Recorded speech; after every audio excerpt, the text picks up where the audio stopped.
Hello students, आज हम heredity and evolution topic का एक बहुत ही इम्पोर्टेंट टॉपिक एवोल्यूशन पढ़ने वाले हैं। अच्छा, हम जानते हैं कि अर्थ पर कितने एनॉर्मस नंबर और टाइप्स ऑफ लिविंग ऑर्गेनिजम्स हैं, राइट। आपको कितनी वेराइटीज़ ऑफ प्लांट्स और कितनी वेराइटीज़ ऑफ एनिमल्स देखने को मिलते हैं अपने अराउंड, राइट। सो इस wide variety of living organisms के अलावा कई सारे डेड ऑर्गेनिजम्स के भी रिमेन्स हैं जो कि कहीं ना कहीं पास में रहे होंगे, ठीक है। तो देयर आर लिविंग ऑर्गेनिजम्स, वो भी एनॉर्मस नंबर और टाइप्स में, plus remains of dead organisms, ठीक है। तो कहीं ना कहीं दिमाग में क्वेश्चन तो आया होगा ना कि ये जो ऑर्गेनिजम्स हैं ये आए कहाँ से ऑन अर्थ, हाउ, कैसे आई है, ठीक है। क्या मतलब किस तरीके से क्या हुआ जो ये फॉर्म हुए, ठीक है। सो बेसिकली ह्यूमन बीइंग्स भी अर्थ पर ही इवॉल्व हुए हैं। सो ये सारी चीज़ें कहाँ स्टडी की जाती हैं? Under the concept, under the branch of biology जिसको कहते हैं एवोल्यूशन। अगर टेक्निकली देखा जाए तो एवोल्यूशन एक लैटिन वर्ड से डिनोट हुआ है और डराइव हुआ है, ठीक है। वर्ड क्या है? इवॉल्वर, और इसका मीनिंग होता है अनफोल्ड, टू अनफोल्ड या फिर टू अनरोल, ठीक है। सो बेसिकली एवोल्यूशन क्या हो गया? ग्रेजुअल अनफोल्डिंग हो रही है नए ऑर्गेनिजम्स की from the pre existing ones, ठीक है। सो एवोल्यूशन को मैं क्या कह सकती हूँ? सीक्वेंस ऑफ ग्रेजुअल चेंजेस,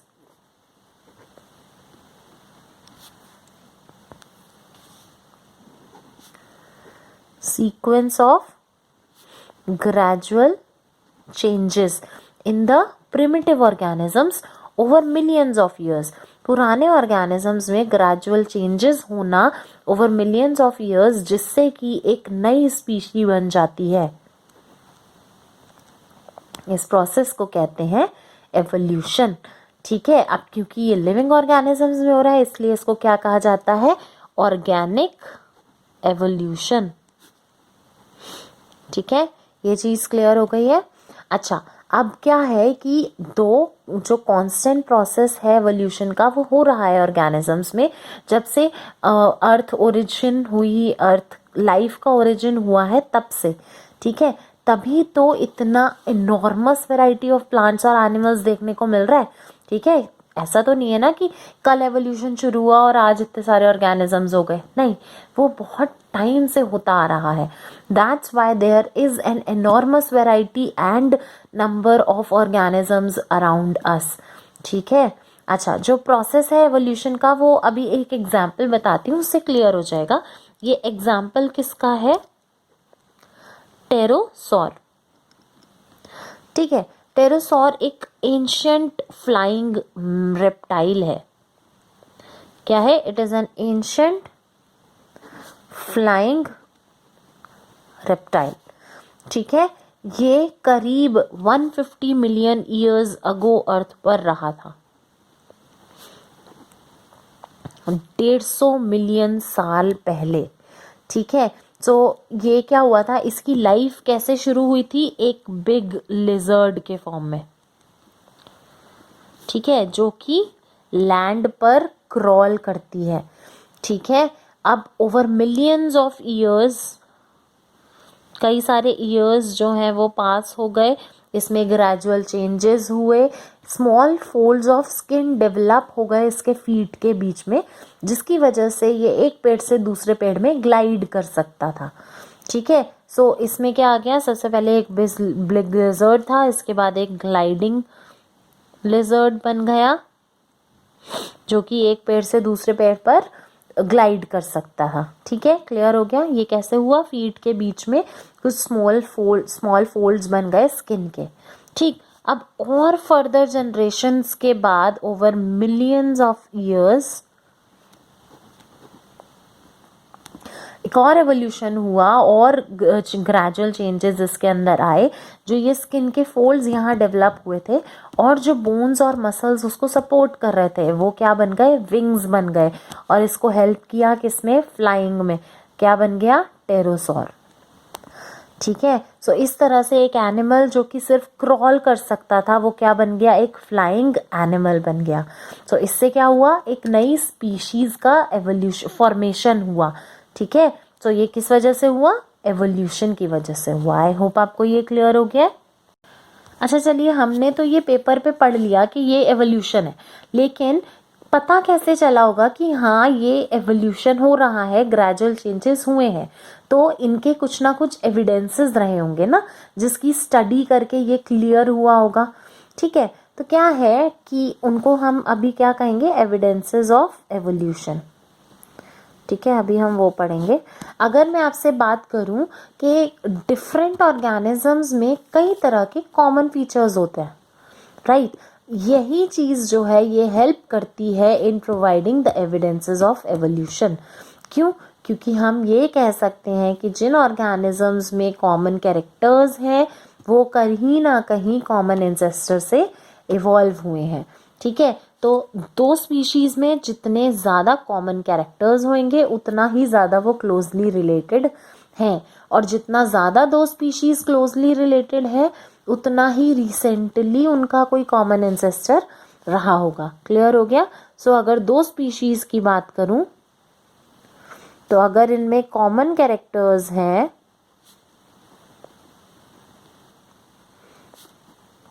तो इसका मतलब they are more closely related, और जितना ज़्यादा वो क्लोजली रिलेटेड है उससे ये क्लियर होता है कि उनका एक रीसेंट कॉमन एंसेस्टर रहा होगा। ठीक है, अभी अगर मैं कुछ एविडेंसेस की बात करूं तो एविडेंसेस होते हैं, सबसे पहले एविडेंस जो इम्पोर्टेंट सोर्स होते हैं एविडेंसेस के वो है homologous organs, then second is analogous organs, and third is fossil. ठीक है, सो ये तीनों क्या है? एविडेंसेस हैं। सबसे पहले हम होमोलोगस ऑर्गन्स के बारे में पढ़ेंगे। होमोलोगस ऑर्गन्स वो होते हैं जो स्ट्रक्चरली सिमिलर होते हैं बट फंक्शनली डिफरेंट होते हैं।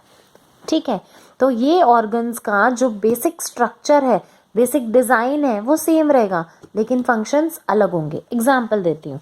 ठीक है, होमोलोगस पढ़ रहे हैं हम। होमोलोगस ऑर्गन्स का एग्जाम्पल दे रही हूँ। Forelimb of a man, of a human, ठीक है, कुछ भी कह सकते हैं। एक लिजर्ड, एक फ्रॉग, एक बर्ड, एक बैट, इन सब में बोन्स का बेसिक डिजाइन सेम है। क्या क्या? ह्यूमरस होगा, रेडियस अल्ना होगा, कार्पल्स, मेटाकार्पल्स, फेलेंजेस, ये सब में होंगी। तो बेसिक स्ट्रक्चर सबका सेम है लेकिन फंक्शन सबका अलग है। ह्यूमंस का हाथ ग्रास्पिंग के लिए यूज होता है, पकड़ने के लिए यूज होता है। फोर लिम्स ऑफ लिजर्ड के रनिंग के लिए यूज होते हैं। फ्रॉग के प्रॉप अप, उनको लीप कराने के लिए, कूदने के लिए, और ये शॉक एब्जॉर्बर्स भी होते हैं। ठीक है, और शॉक एब्जॉर्बर्स कब काम आते हैं? जब फ्रॉग जो है वो वापस से ग्राउंड पर लैंड कर रहा होता है। ठीक है, बर्ड और बैट के they are modified for flying. ठीक है, इन सब का सिमिलर स्ट्रक्चर है, सिमिलर बेसिक डिजाइन है लेकिन फंक्शन अलग है, तो इसलिए ये क्या हो गए? होमोलोगस ऑर्गन्स हो गए। ठीक है, होमोलोगस ऑर्गन्स ये क्लियर करते हैं, इंडिकेट करते हैं कि ये सारे फोरलिम्स जो हैं वो एक कॉमन एंसेस्ट्रल एनिमल से इवॉल्व हुए हैं जिसका एक बेसिक डिजाइन रहा होगा। तो इसका मतलब क्या हो गया कि ये चीज क्लियर करता है, ये एक एविडेंस प्रोवाइड करता है होमोलोगस ऑर्गन्स अलग एनिमल्स में कैसे कि सेम एंसेस्टर्स की जो डिफरेंट ऑर्गेनिजम्स हैं अगर उनके पास होमोलोगस ऑर्गन्स हैं तो इसका मतलब they must have been evolved from a common ancestor, कि उनका एंसेस्टर सेम रहा होगा। ये चीज़ क्लियर हो गई आपको? अच्छा, होमोलोगस ऑर्गन्स में आपने एक चीज़ नोटिस की कि वो स्ट्रक्चरली चीज़ें सिमिलर हैं लेकिन फंक्शनली डिफरेंट है। ठीक है, इस तरह के एवोल्यूशन को कहा जाता है डाइवर्जेंट। आप देख रहे हो ये रेस डाइवर्जिंग है, ये ओरिजिन है, सेम ओरिजिन लेकिन फंक्शंस डिफरेंट, तो इसको क्या कहते हैं, डाइवर्जेंट एवोल्यूशन। तो इसका मतलब homologous organs show divergent evolution. ठीक है, अब नेक्स्ट हम बात करेंगे एनालोगस ऑर्गन्स की। एनालोगस ऑर्गन्स, ठीक है। एनालोगस ऑर्गन्स होमोलोगस ऑर्गन्स के ऑपोजिट होते हैं। इनका स्ट्रक्चर तो डिफरेंट होता है, डिफरेंट बेसिक स्ट्रक्चर या बेसिक डिजाइन, लेकिन इनका अपीयरेंस और फंक्शन सिमिलर होता है। ठीक है, इसका मैं आपको एग्जांपल देती हूं। अगर मैं बात करूं विंग्स ऑफ एन इंसेक्ट, एक इंसेक्ट के विंग्स और एक बर्ड के विंग्स, क्या काम होता है दोनों का, उड़ना, फ्लाइंग। ठीक है, लेकिन दोनों का स्ट्रक्चर डिफरेंट होता है। इंसेक्ट्स में एक फोल्ड होती है मेम्ब्रेन की एज विंग्स, जो कि एसोसिएटेड होती है कुछ मसल्स से, whereas a skeleton, flesh and feathers support birds wings। ठीक है, इंसेक्ट में क्या है, इंसेक्ट में fold of membranes associated with few muscles, लेकिन बर्ड्स में skeleton, flesh and feathers ये सपोर्ट करते हैं बर्ड्स के विंग्स को, और फंक्शन क्या है, फ्लाइंग। ठीक है, so analogous organs different basic design लेकिन कॉमन, तो एक तो अच्छा बेसिक डिजाइन ही सबका अलग है, तो कॉमन एंसेस्टर तो नहीं बताएगा ये, लेकिन फिर भी इनको एविडेंस कहा जा रहा है। ठीक है, तो ये एविडेंस किस तरह से देते हैं, presence of analogous organs indicate कि इवन दो ऑर्गेनिजम्स का स्ट्रक्चर अलग है, लेकिन वो फिर भी सेम फंक्शन के लिए अडेप्ट कर रहे हैं। किस लिए, सर्वाइवल के लिए। जो एनवायरमेंटल कंडीशन सुटेबल नहीं है, हॉस्टाइल है, उसमें सर्वाइवल के लिए ये हेल्प करते हैं। ठीक है, so basically presence of analogous organs हमें कैसे एविडेंस है एवोल्यूशन का, कैसे बताते हैं कि एवोल्यूशन हो रहा है, बाय टेलिंग अस कि दो जो ऑर्गन्स हैं वो कॉमन एंसेस्टर से डिराइव नहीं हुए हैं, लेकिन स्टिल वो परफॉर्म करते हैं सिमिलर फंक्शंस, खुद सरवाइव करने के लिए, खुद को फ्लरिश करने के लिए और एवॉल्व होते रहने के लिए इन द प्रिवेलिंग एनवायरनमेंट। की एनवायरमेंटल कंडीशन उन पर इफेक्ट नहीं कर रही है, they will undergo evolution and form a new species. ठीक है, अच्छा, क्योंकि देखो इसमें डिफरेंट फंक्शन है लेकिन सब डिफरेंट स्ट्रक्चर है, लेकिन फंक्शन एक ही पॉइंट पे आके मिल रहे हैं, तो ऐसे एवोल्यूशन को कहा जाता है कन्वर्जेंट एवोल्यूशन। सो इसका मतलब analogous organs show convergent evolution. आपको ये क्लियर हो गया। अब हम लास्ट एविडेंस के बारे में पढ़ते हैं, विच इज फॉसिल्स। फॉसिल्स क्या होते हैं, फॉसिल्स होते हैं रिमेन्स या फिर इम्प्रेशंस। ठीक है, किसी भी डेड प्लांट या एनिमल के जो कि पास्ट में रहा होगा, लिविंग रहा होगा, उसके रिमेन्स या इम्प्रेशंस को कहा जाता है फॉसिल्स। एक एग्जांपल लेते हैं, एक फॉसिल बर्ड है आर्कियोप्टेरिक्स। ठीक है, ये दिखने में बर्ड जैसी है, ठीक है, इसीलिए इसका नाम रखा है बर्ड, लेकिन इसमें कुछ कैरेक्टर्स, कुछ फीचर्स रेप्टाइल्स जैसे भी होते हैं। ठीक है, क्या इसमें विंग्स हैं बर्ड्स की तरह, ठीक है, लेकिन इसका टीथ एंड टेल दोनों कैसी है, रेप्टाइल्स जैसी है। ठीक है, इसलिए आर्कियोप्टेरिक्स को कनेक्टिंग लिंक समझा जाता है बिटवीन बर्ड एंड रेप्टाइल्स। ठीक है, ये चीज क्लियर हो गई आपको कि इनको कनेक्टिंग लिंक माना जाता है बर्ड्स और रेप्टाइल्स के बीच। तो ये सजेस्ट करते हैं कि जो बर्ड्स हैं वो रेप्टाइल्स से इवॉल्व हुई है। ठीक है, सो ये भी एक एविडेंस प्रोवाइड करते हैं कि जो प्रेजेंट प्लांट और एनिमल है, लिविंग ऑर्गेनिज्म है, वो प्रीवियसली एग्जिस्टिंग वन से ओरिजिनेट हुआ है थ्रू एवोल्यूशन। ठीक है, सो अब क्वेश्चन आता है कि फॉसिल्स बनते कैसे हैं। ठीक, यूजुअली अगर कोई ऑर्गेनिज्म मरता है तो क्या होता है कि उसकी बॉडी कंप्लीटली डिकम्पोज हो जाती है, माइक्रो ऑर्गेनिजम्स कर देते हैं in the presence of oxygen and moisture. लेकिन अगर ये कंडीशंस जो है वो ऐसी नहीं है, मतलब अगर एब्सेंस है ऑक्सीजन या मॉइस्चर का, तो क्या होता है तो कि बॉडी जो है वो कंप्लीटली डिकम्पोज नहीं हो पाती। ठीक है, तो ऐसी बॉडी या बॉडी पार्ट क्या करता है, वो बना देता है फॉसिल, जिसको हम कैसे ऑब्टेन कर सकते हैं, बाय डिगिंग अर्थ। ठीक है, खोद खोद के। सो कई केसेस में सॉफ्ट पार्ट्स भी डिकम्पोज, सॉफ्ट पार्ट्स जो कि बहुत जल्दी डिकम्पोज हो जाते हैं, वो भी क्या करते हैं, वो अपने इम्प्रेशंस बना लेते हैं। ठीक, वो यूजुअली फॉसिल क्या होता है, स्केलेटन होता है हार्ड पार्ट का। सॉफ्ट पार्ट जो है वो बहुत जल्दी डिग्रेड हो जाता है, तो सिर्फ हार्ड पार्ट जो स्केलेटन होते हैं, बोन्स होते हैं, वो बनाते हैं क्या, फॉसिल। लेकिन कभी कभार सॉफ्ट पार्ट्स भी प्रिजर्व हो जाते हैं as fossils in the form of impressions. ठीक है, इम्प्रेशंस के फॉर्म में inside the rocks. For example मैं बात करती हूँ, अगर एक डेड लीफ है, डेड लीफ मान लो मड में चली गई, तो अब क्या होगा कि ये क्विकली डिकम्पोज नहीं करेगा। क्यों? क्योंकि जो मड है वो लीफ के अराउंड सेट हो जाएगी मोल्ड की तरह। एक मोल्ड क्या है, एक फंगस है, फंगस की तरह। ठीक है, और वो उसको हार्ड कर देगी, और फिर उसके बाद हम उसको डग कर सकते हैं from the earth after a long time. Clear हो गया? अच्छा, सेम वे एक डेड इंसेक्ट अगर मड में कॉट हो जाता है तो सेम चीज़ होती है। सो ये सब प्रिजर्व्ड इम्प्रेशंस भी फॉसिल्स कहलाते हैं।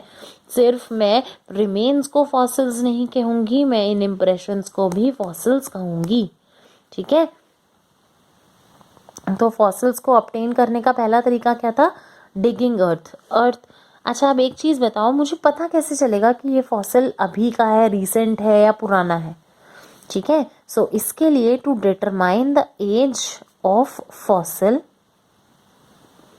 दो तरीके होते हैं। एक होता है रिलेटिव मेथड, एक होता है carbon dating method. Relative method में मैं क्या करूंगी, मैं अर्थ को डिग करती जाऊंगी, खोदती चली जाऊंगी। ठीक, जितना ऊपर मेरे को सरफेस की तरफ जो फॉसिल मिलेगा वो उतना रीसेंट है, फिर और नीचे जाऊंगी, डीपर जाऊंगी तो वो उससे पुराना है, और जो सबसे नीचे मिलेगा वो सबसे पुराना है। ठीक है, सो जो नियर सरफेस मिल रहा है वो रीसेंट है, डीपर से नीचे गई तो ओल्डर, इससे पुराना है, और डीपेस्ट सबसे नीचे चली गई तो ओल्डेस्ट, सबसे पुराना हो जाएगा। ठीक है, अच्छा, अब कार्बन डेटिंग मेथड में क्या होता है, जो लिविंग ऑर्गेनिजम्स हैं उसमें C14 कार्बन 14 प्रेजेंट होता है मॉलिक्यूल्स में। ठीक है, जो कि रेडियो एक्टिव होता है। जब कोई ऑर्गेनिज्म मर जाता है तो ये जो रेडियो एक्टिविटी है ये ग्रेजुअली कम होने लगती है, क्योंकि ये C12 में कन्वर्ट होने लगता है। ठीक है, अब क्या होता है, हम क्या करेंगे, हम कार्बन डेटिंग मेथड में फॉसिल लेंगे और उसकी C14 रेडियो एक्टिविटी चेक करेंगे, और जो लिविंग ऑर्गेनिज्म है उसकी चेक करेंगे, उससे हम कंपेयर करेंगे। ठीक है, तो जितना पुराना फॉसिल होगा उतनी ही कम रेडियो एक्टिविटी होगी। सो रीसेंट फॉसिल रेडियो एक्टिविटी ज़्यादा, लेकिन ओल्डेस्ट फॉसिल रेडियो एक्टिविटी कम। ये क्लियर हो गया? जितना पुराना फॉसिल होगा उतना कम C14 प्रेजेंट होगा। क्यों?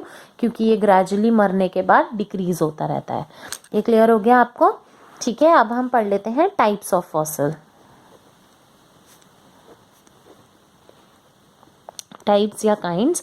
सो बेसिकली 3 काइंड्स जो हैं, जो स्टडी हुए हैं, वो हैं ammonite, then trilobite and then dinosaur. ठीक है, एमोनाइट जो है वो इन्वर्टिब्रेट्स हैं, मोलस्क्स, इन्वर्टिब्रेट एनिमल्स हैं। कौन से? मोलस्का को बिलोंग करते हैं। ठीक है, इनमें फ्लैट कॉइल्ड स्पाइरल शेल होता है।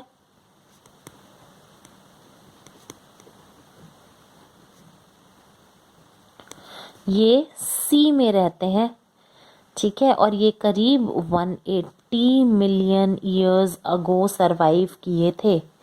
ठीक, दूसरे इन्वर्टिब्रेट फॉसिल्स कौन से हैं? है ये भी इन्वर्टिब्रेट, लेकिन ये है आर्थ्रोपॉड्स, और ये करीब 400 से 600 मिलियन ईयर्स अगो सरवाइव किए हैं। देन नेक्स्ट आते हैं डायनासोर्स। डायनासोर्स क्या है? एक्सटिंक्ट कार्निवोर्स या फिर हर्बीवोर रेप्टाइल्स।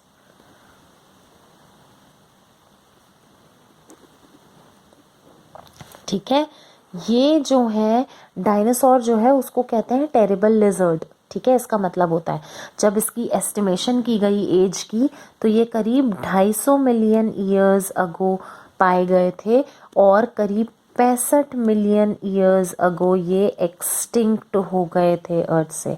ठीक है, तो अब हम ये चीज़ क्लियरली बोल सकते हैं कि हम उन स्पीशीज़ को भी स्टडी कर सकते हैं जो एक्सटिंक्ट हो गई हैं, अब नहीं है, एग्जिस्ट नहीं करती हैं। कैसे? उनके फॉसिल्स को स्टडी करके, जो कि कैसे ऑब्टेन होते हैं? अर्थ को डिग करके। आई होप आपको एवोल्यूशन का ये कॉन्सेप्ट क्लियर हो गया है। अगर आपको कुछ भी इशू है आप वो कमेंट बॉक्स में पूछ सकते हैं। We will try to resolve it. Thank you.